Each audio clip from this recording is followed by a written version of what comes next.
este día escudriñando la palabra de Dios. Acompáñanos en el capítulo de hoy. Estudiando la Biblia un día más. Jeremías 24 es una visión dada al profeta cuando Jerusalén estaba reducida a escombros. La mayor parte de sobrevivientes habían sido llevados cautivos a Babilonia, y en medio de los escombros solamente había quedado un puñadito de personas de la más baja categoría de la sociedad, dirigidos por Sedequías, el nuevo rey de la irreconocible Judá. A Jeremías se le muestran 2 cestas de higos. Una de ellas tenía higos muy buenos como los que maduran primero. La otra tenía higos muy malos, tan malos que no se podían comer, declara el verso 2 en la Nueva Versión Internacional. De esta manera se representan a los 2 grupos, los que habían sido llevados cautivos y los que habían quedado. La ilustración es perfecta, pero exige que respondamos a 2 preguntas vitales. La primera, ¿por qué Dios bendijo a unos y maldijo a los otros? El contraste entre las 2 cestas de higos era tan radical como lo fue la historia de los 2 grupos. Propensos a mirar lo negativo, podríamos preguntarnos, ¿por qué Dios fue tan duro con los que quedaron? En primer lugar, debes saber que nunca fue la intención de Dios que su pueblo fuera destruido.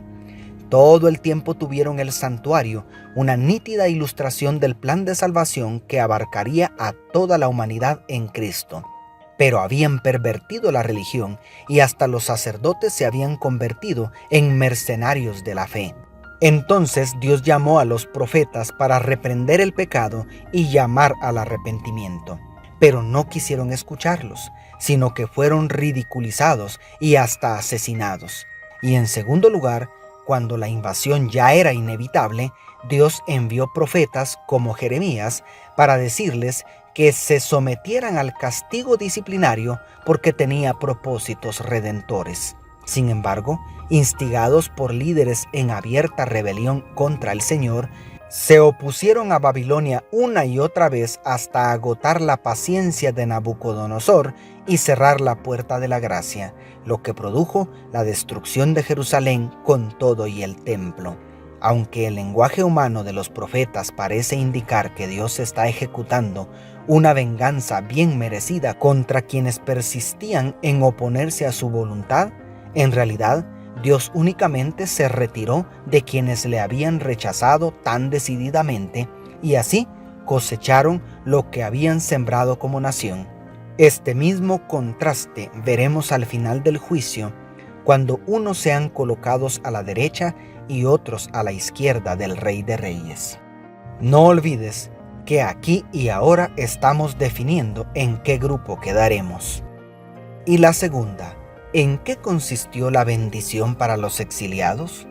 Confundidos todavía, podríamos preguntarnos, ¿qué clase de bendición podría haber para un pueblo que estaba al borde del genocidio?